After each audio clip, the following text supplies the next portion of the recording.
aproveitem e vamos conhecer o meu livro, Zorganvolder, A Redenção. Eu tenho um vídeo aqui no canal contando a história dele, há 3 canais aqui no YouTube fazendo a sua resenha e nunca esquecendo que lá no site Clube de Autores eu tenho sequências e outros livros falando de ufologia, que é outro eterno mistério que eu curto mesmo. Olá, eu sou o Jô Dantas e convido você a mergulhar no canal Universo das Telas. Esse vídeo aqui, vamos para um baita cinema com pipoca no ponto, um faroeste Silverado de 1985.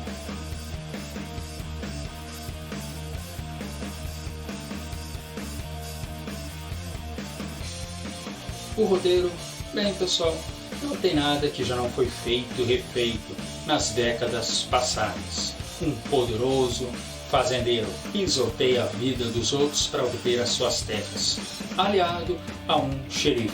Em meio a tudo isso, aparece 1, 2, mas no caso aqui, chegam a ser 4 cavaleiros solitários que não se importam em botar a sua vida entre a injustiça e a justiça. Até aqui tudo visto e revisto, principalmente quando entram muitos ingredientes. A princípio, 4 solitários aí, bom no gatilho e no soco que não se conheciam, acabam se encontrando tudo em Silverado. Pouco a pouco, cada um vai vendo a vida que precisa. 2 deles são irmãos e têm terras ali mesmo, mas começam a ser assediados por esse fazendeiro que já está mandando pistoleiros tirotear o local mesmo quando tem uma simples festa familiar. O diretor Lawrence Kasdan. Ele já vinha fazendo há certo tempo um trabalho roteiro para séries. E geralmente nas séries, nem precisa se dizer que os episódios têm um ar bem dinâmico, E ele sempre mostrou uma forte base, no cinema e na televisão com pipoca, já que filmes dos anos 40 e 50 praticamente você assistia mais em casa do que no cinema, E nesse filme aqui ele deslancha toda a sua adoração pelo faroeste. Óbvio, com o decorrer do tempo, ele acaba fazendo mais filmes de faroeste, mas meados dos anos 90 ele se une ao ator Kevin Costner, que está inclusive nesse filme aqui, e fazem White Earp, baseado em uma história real. Claro que o diretor queria de novo colocar um clima mais cintilante, maior desenvoltura. Só que o Kevin Costner, que 10 anos depois não precisava só ser um garoto descolado como ele faz aqui e fica fazendo suas peripécias para mostrar que está em plena forma. Parece que se adornou um pouco mais bastante da produção e exigiu um faroeste mais longo, são quase 3 horas e meia. Isso tirou muito ritmo. Gosto muito, rapaz, desse filme aqui, White Earp, de 95, baseado inclusive em fatos reais. Só que, de fato, a morosidade está ali. Foi um retumbante fracasso, infelizmente, de crítica e inclusive na bilheteria. Isso fez com que o Lawrence se afastasse em definitivo desse gênero. Outro personagem, chamado Mal, feito pelo carismático e sempre competente Danny Glover, um dos pouquíssimos, eu posso dizer para você, negro que fica bem como cowboy, mas esse ainda curte muito na pele a hipocrisia daqueles tempos. Pela família dele ser negra, simplesmente saem matando todo mundo e queimando a casa. E é forte, em alguns momentos, o tratamento que esse personagem ganha. Óbvio, o gostinho da hipocrisia está no ar, já que ele tem uma bela irmã que trabalha em um salão e nessas horas os brancos racistas esquecem todas as suas bobagens da cabeça e se entregam aí às carícias da beldade. Cada um vai tendo o seu interesse na vingança, que é a base de todo bom velho oeste. Mas existe um deles, chamado Baden, feito pelo ator Kevin Kline, que inacreditavelmente aqui faz um papel típico do machão barbudo no Velho Oeste, de deixar Chuck Norris babando aí na sua barba. E ele é, óbvio, um homem que a princípio não tem vínculo com aquelas terras. Ele apenas é um cavaleiro solitário que já foi um bandido, mas que agora quer ser do bem. Só que tem uma coisa, ele encontra nessa cidade um xerife, altamente também carismático e charmosíssimo. Ele convida o Padding para cuidar dos seus negócios. Pouco a pouco, o Padding até que se delicia com a sua nova vida de ótimos salários e meninas bonitinhas acariciando a sua cabecinha.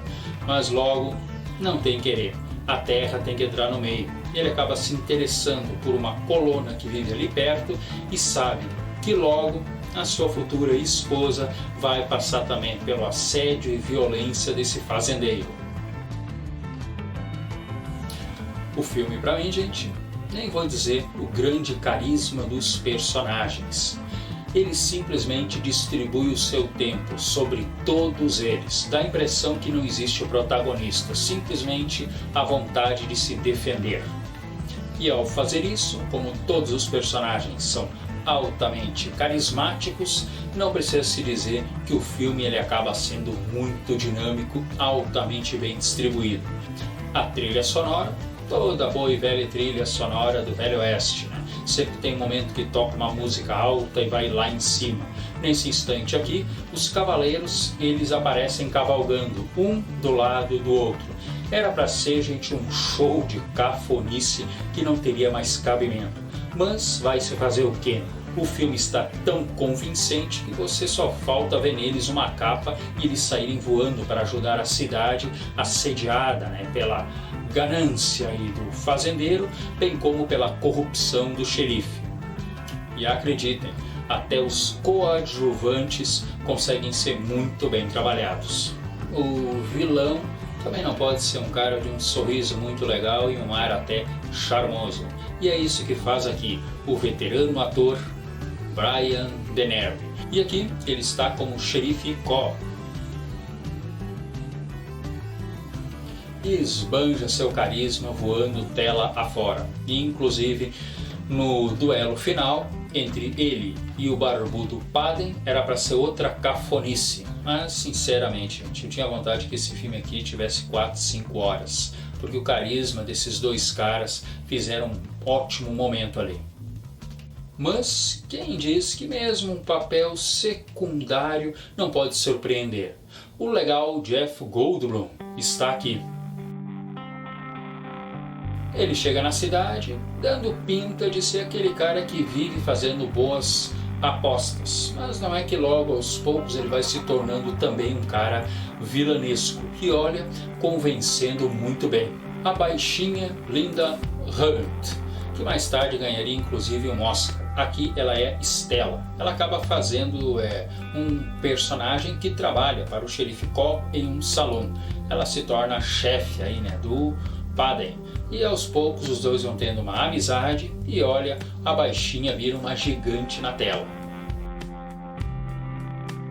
Não achei um custo certo para o filme, mas em geral vou fazer uma média. Eu encontrei de 25 milhões até 55 milhões. Eu nunca entendi, gente, por que esses filmes de faroeste são tão caros. Mas a média pode ficar ali pelos 40, 42. Só que a bilheteria foi cerca de 70 milhões. Isso fez com que, em geral, todo mundo que apoiou esse filme ficaram um pouco desanimados e jogou um certo balde de água fria na vontade do diretor, que queria fazer mais e mais filmes.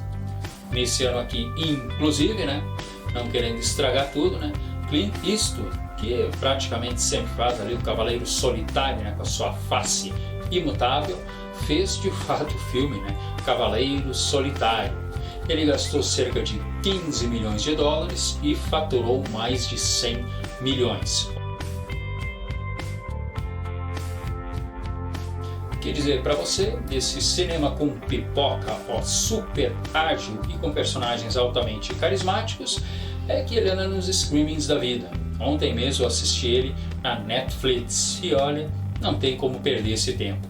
mesmo em alguns momentos eles tentando colocar um humor meio pastelão. Ainda bem que foi só em um instante, quando ocorre um tiroteio aí num refúgio de bandidos. Existem outros momentos ali de uma frase aqui, um olhar ali, que até pode fazer você dar uma risada, né? Posso dizer, descolamento assim, cômico no ponto. Portanto, refri, pipoca e deleite-se com esse exemplo de ótimo faroeste. Gênero que inclusive, né, acabou dando aí uma despencada com o decorrer do tempo, porque sempre aparece pessoas achando ou que o faroeste tem que ser muito longo ou que tem que ser recheado de personagens meia boca. Obrigado por assistir esse vídeo aqui e até o próximo.